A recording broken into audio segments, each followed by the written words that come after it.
Ako sa'yo'y nagtataka, parang nagbago ng damdamin mo sa'kin. Di ka... Hello mga ka-idol! So ngayon, meron akong ituturo sa inyong magandang kanta. Kaso medyo luma-luma nga lang tong kanta na to, pero napakaganda nito mga ka-idol, no? So yung title pala nitong kanta ay yung Mahal Kita, Mahal by Renz Verano. Wala, mahal, no? So ganun pala yung title niya. So doon muna tayo sa kanyang strumming pattern, okay? So yung strumming pattern is ganito lang. Down, down, up, up, down, down. Okay? Pag meron namang open, close parenthesis, yung chords ay dalawang down lang. Okay? Lilipat agad. So, yung intro nito, intro pati instrumental is isa lang. So, yung intro nito is G. Ayan, G. Yung G, first string, second string, fifth string, tsaka sixth string. Ayan, G. Intro to mga ka-idol, ha. Tapos, sunod, B minor. Yung B minor, nakabara siya dyan sa second fret. Sa third naman ay second string. Sa fourth naman, fourth string, tsaka third string. Ayan, B minor. Sunod is A minor.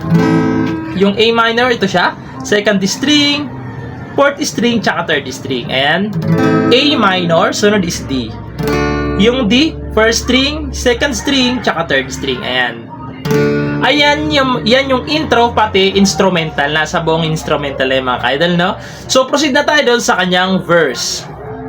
So yung verse niya rito mga ka-idol is G. Ayan, naturo ko na yan sa intro, G. Sunod is B minor.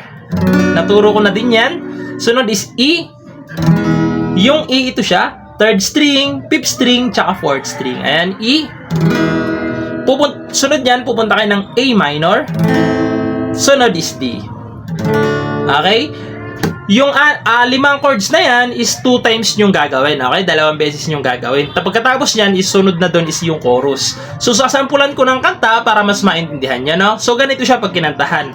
Ako sa'yo'y nagtataka, parang nagbago na damdamin mo sa'kin. Di ka na mamansin. Tapos isa pa. Bakit ba sabihin mo nang malaman ko na kulang ba ako? Lagi kang may tampo. Tapos chorus. Mahal kita, yan ay alam. O, doon na yun sa chorus, no? So, puntahan na natin yung kanyang chorus. So, yung chorus niya rito mga ka-idol is E minor. Yung E minor, ito siya. Fifth string, tsaka fourth string lang. Ayan, E minor. Sunod, B minor. Tapos C. Yung C, ito siya. Second string, fourth string, tsaka fifth string. Ayan, C. Tapos G. Okay, tapos babalik lang ulit kayo ng E minor, B minor, C, tapos D. Okay? Pag nagawa nyo na yan mga ka-idol, is pupunta ulit kayo ng B minor naman, tapos E minor, A minor, tapos D. Okay? Pag nagawa nyo naman yan, babalik lang kayo ng G, B minor, A minor, tapos D. Okay? So, pagpasensyaan nyo ng mga ka-idol, no? Kasi medyo mahaba-haba yung chords niya. Pero, alam ko naman kayang-kaya niya to. So, sasampulan natin yung chorus para mas maintindihan nyo. So, ganito naman siya pag kinantahan. Mahal kita, yan ay alam mo ba? Huwag kang mag-iisip na ako ay nagbago na sa'yo. Di ko magagawa kung nagkulang man ako.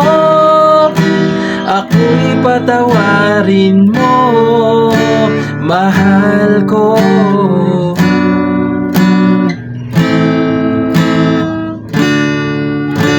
So, ganun lang siya, no? So, yung G, B minor, A minor, tsaka D, yan yung intro tsaka ano niya mga idol, instrumental, no? Dinugtong ko lang dun sa chorus para hindi kayo malito. So, ayun lang. Sana nagustuhan niyo yung tutorial natin. Yun lang naman yung mga chords nito mga idol. Sa second verse, third verse, tapos sa chorus. So, ayun lang. Sana nagustuhan niyo yung video natin and bye-bye!